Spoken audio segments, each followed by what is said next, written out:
You have never been afraid to speak up for what you believe in. You have actually taken on dictators, powerful governments, massive corporations, and now you're taking on the WNBA. You felt the need, apparently, to get involved after you heard about some of these women who actually play in the WNBA saying they'd be willing to have men join their league. I mean, tell me about your reaction when you first heard this. So I remember it was right around my birthday in May. I was watching the WNBA game because I'm actually a huge fan of the game. And I remember one of the players, her name is Gabby Williams, and she went after the game, I think she was doing an interview, and she literally said, I welcome a trans athlete on my team any day, and it would not be a problem if I ever play against a trans athlete. So I was like, okay then.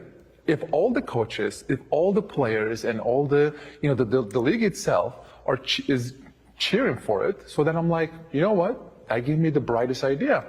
I looked at the collective bargaining and I was like, there is no rule against it. Section 13 literally said, if you identify as a woman, you're allowed to play, And I was like, let's do it. Oh, and you have actually. Let's go ahead and pause right there, bro. Are women they can't be serious, bro. Like, we live in the most weirdest, dumbest generation in the world right now. Like, this literally cannot be real, what's going on right now.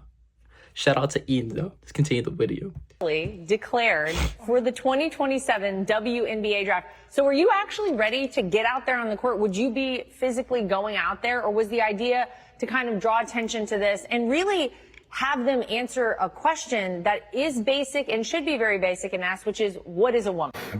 So I played basketball in NBA for 11 years. I mean, I averaged double-double, and it was an amazing time. I had so much fun with my teammates. So I love the game, and I am ready to play. I'm prepared to play.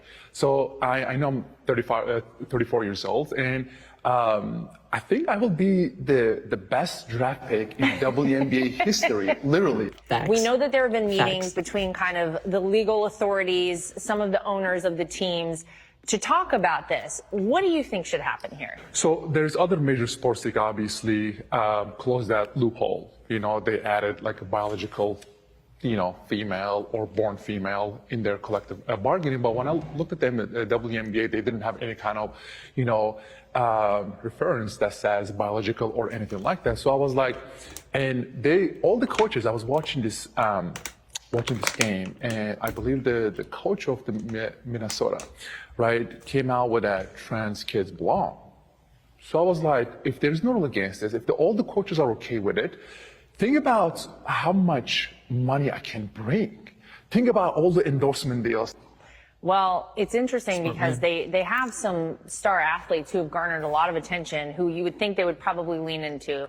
Caitlin Clark, Sophie Cunningham, and it feels like they've actually gone in the opposite direction. So whether or not they're willing to actually save their own sport kind of still remains to be seen. Are you surprised more of them aren't standing up for women and women's sports? Well, I wish they did, but this is a movement. I'm not only out there fighting by myself. I had, so far I had conversation with 2 former NBA players, 3 European players and 3 G League players.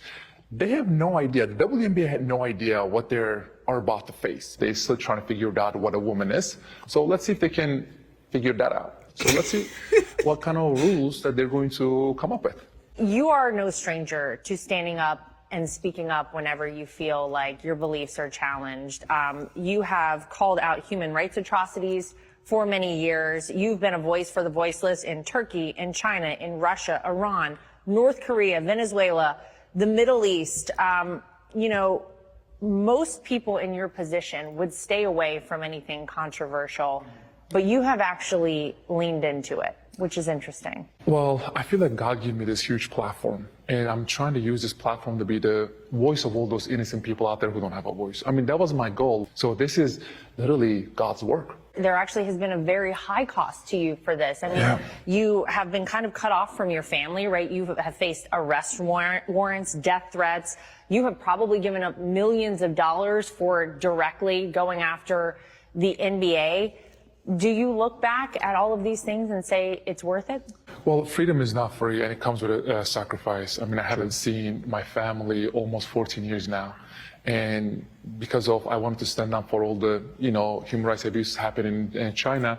I mean, they kicked me out of the league when I was 29 years old, and that cost me around $45 to $50 million.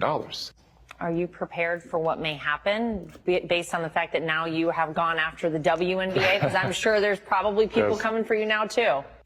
I mean, I only fear God and God only. Everyone bleed like me. So I know this is God's work, and I'm not going to give up. And I have no regrets, because whenever I sit down with all these families, I just had a basketball camp in New York.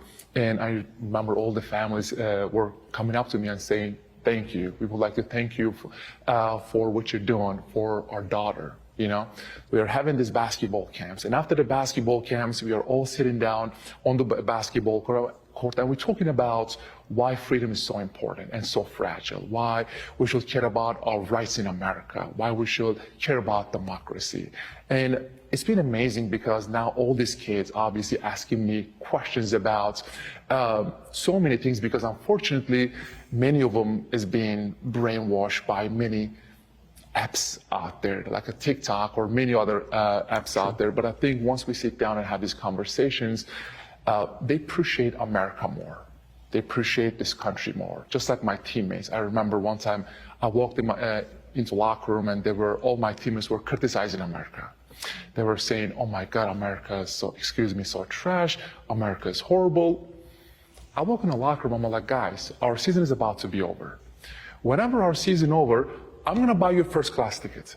Let's go to some of these countries out there like China, like Russia, like Iran, like Turkey, like North Korea. Forget about calling those governments a trash. You criticize those governments, you and your family members will be jailed to death. So people have no idea how blessed we are in this country. Well, Enes, this has been fun, but we have a basketball court here, so I think maybe we should test out the theory that you're ready for the WNBA draft. So I can show the whole world. Let's go see what you got. Yes. All right, but in real life, Enes. Okay. Oh.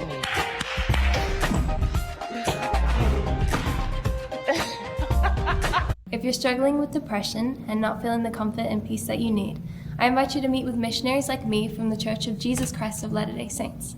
We can help you lift your burdens through the gospel of Jesus. Let me ask you this, though, Enes. Let's pause it there. If this guy joins the WNBA draft, he's going to at least average 50 points a game. He's going to destroy these girls, bro. He's going to destroy these women in the NBA. And people don't even watch the WNBA. If he joins the WNBA, do you know how much viewership he's going to bring? How much money he's going to bring? He's going to absolutely destroy them. He'll be like Will Chamberlain, 11 championships. Guaranteed. Whenever you look at the WNBA, Sophie Cunningham, I think, has been so amazing. She's gotten so many people behind her. All these young girls are looking up to her. But she's gotten a lot of heat for being willing to speak out about something like you are right now. 73% of Americans, though, agree that biological men should not be playing against women. There have to be other women in the WNBA who feel that way, but they're not speaking out. What would you say to them? First of all, I want to say she's an American hero. Yes. Everywhere she goes, I see now a lot of people are coming out and actually defending her. But obviously, if you're standing up for something that you believe in, you're going to get hate all the time. But I think she's inspiring not only the players in WNBA, but girls from all over the world, not only in America, because I get so many messages and they're saying that from all over the world. They're saying now, hey, if you ever see Sophie, can you please say hi to her? It's just amazing what she's doing, and I think she's gonna go down to one of the faces of the league, I think. Where do you see all of this going? Where do you think the end of this is? I think the end. That's a really good question. I believe that the parents need to stand up for their children, because if I was a parent, I wouldn't want my kid to be in the same locker room, same showers, or same bathroom with a biological male. So, and I will, if my ever daughter came out and says, hey, I have a man or I have a biological male taking a shower in the same locker room as us, I will just go crazy. So I feel like this shouldn't even be like a right or left issue. This should be like a common sense. But I think America, we need more players more people like Sophie Cunningham to come out and stand for what they believe in. Well, you're one of them. So I appreciate that. Thank you. Oh, thank you so much. Be sure. All right, guys. So let's go ahead and pause it right there. That was insane. The fact that they're even allowing this to happen and they cannot identify what is a biological female demonstrates what type of generation we live in, right? Like, shout out again to Kanter, Enes Kanter Freedom, full name, Enes Kanter Freedom. Shout out to him. The guy literally got, let's say, eliminated from the NBA because of his beliefs, right? They didn't want to sign him over because of his beliefs. Shout out to him, right? But I support him 100%, bro. I actually can't wait until he joins the league to show, right, women that men and women aren't equal.